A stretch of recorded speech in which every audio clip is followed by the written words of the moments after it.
nina omukwano ku Alien Skin togulabanga nako bannanga Alien Skin nkwagala n'emmeme yange yonna. First of all bannayuganda njagala okubabuuza ekibuuzo. Bw'abanga Museveni abuzizza emirimu ng'ensi ya Uganda muli baavu muli banaku emirimu gyabula data mumujjawa. The part of Africa abantu bali ku social media.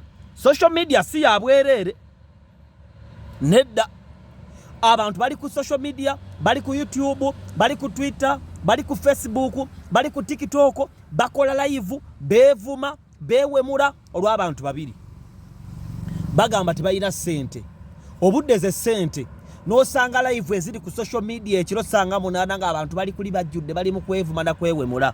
Mbw Alien Skin yayogedde ku Bobi Wine. Kati ekibuuzo. Museveni gwe mwagala okulwanyisa okujja ku buyinza yakedde dda mu office kola. N'abaana be bakedde kola.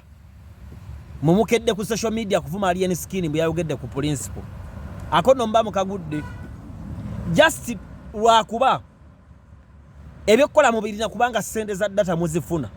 Oyinza okwekanga nga omuntu wiiki ya misite emitwalo 3 ku 5 gya data. Bw'ozikunganya omwaka sente mmeka? Abantu bali mabaala banywa bafuwa sente bo bakola bagadde emmotoka zitambula ekira abavubuka banywa bali agende kolola bekibeera n'abavubuka bagatalana mirimo. Ekyokubiri omanze sikweka mazima nze Dr. Tiamala omugo gwa Musa n'omuti gwa Idista Maki Premium Water ndi musajja mvuzi wa Benz ate standard yange njikuuma ninga Alien Skin ayimena n'ayogera ekigambo kye nze ndi musajja avuga Benz ate sikyali bawa Nina Rose kati ndi bawa Tiana obaba miki simu zitufa ne bagenze buwalabu ne basubula abakyala abalungi ng'embalasi nange ndi ku build Uganda by Uganda. Museveni bwe yagamba tugula byaffe wano mwana muzungu wano naye muganda wange aberesera bwati alinga Benz kasalaba bamuyita Tiana Bucks Uganda. Mama nyabo obanga mwe pankati muli ba status naffe tuli ba status. Alien Skin first of all yavayo n'agamba nti nze setani ye yanyamba ekyo nakyagala tolaba nti ndi musajja mulokole. Alien Skin ne bekuba kuyambibwa asobola okuyamba kubanga ayogedde amazima. Okuwona kwa omuntu kusookera mu kuyambibwa kubanga kimanyi bulungi nti Alien Skin enkyajja kujjewa Dr. Tinga akaaba sitaani gwawaana nga amutuusizzaako obulabe naye yakyogera n'akifulumya bangi mweripa mu Katonda. Alien Skin embeera ze zonna ziraga nti weemagombe lusifa tawabulwa tayogerwako takkakkana teyeetonda amanyi wa kitalo yeekuza yeepanka yeeraga wa malala. Ezo zembala za setaani gwagamba nti yamuwa obuyinza. Ekyokubiri mbagamba nnyo buli kaseera nti obulamu bwonna mu bulamu bw'ensi eno saddaaka. Alien Skin yagambye nti nze amaanyi gange tegali kamookya wano si kitebe kya Nuupu nze mmanyi bye nasaddaaka. I always tell you bw'oba oyagala obulamu obusinga oteekeddwa okubeera ng'oinvestinga mu ddogo oba mu Katonda. Byonna ziba saddaaka. Essaala saddaaka. Byokolera mu Katonda okufuuka owakabi eba saddaaka. Ne byokolera mu setaani okufuuka owakabi eba saddaaka. Kati asigala mu makkati awo abeera bwanayinki awulire essasi n'adduka awulire gye livugidde. Abasumba b'abalokole amakanisa abakatuliki ababayimaamu baani basaba oba baloga.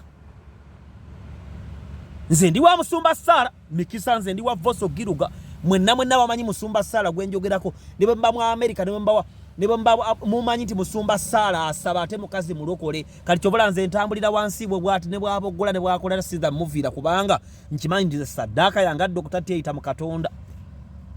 Era Musumba Sala atendesa abantu ab'amaanyi abasobodde okuyimuka ne batandika ebintu mu ggwanga. Olaba nga Rose Pacific Primary School bw'obanga oli kaddaama obeera bweru wa ggwanga tolina wooleka baana bo osindika obusente ne babulya.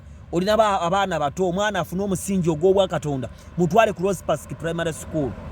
Ogenda kujja mu inbox esimu ya 0753 35 nkwebisingawo. Ndi tusobola otandikawo institution ez'obwa Katonda kubanga tuva mu makanisa agasaba oba omuntu asobola okutandikawo kyakaali kubanga ava mu ddogo. Obulamu ddogo oba saddaaka. Kati mwewe mule mwevume nze ekyo kikomezzaawo awo.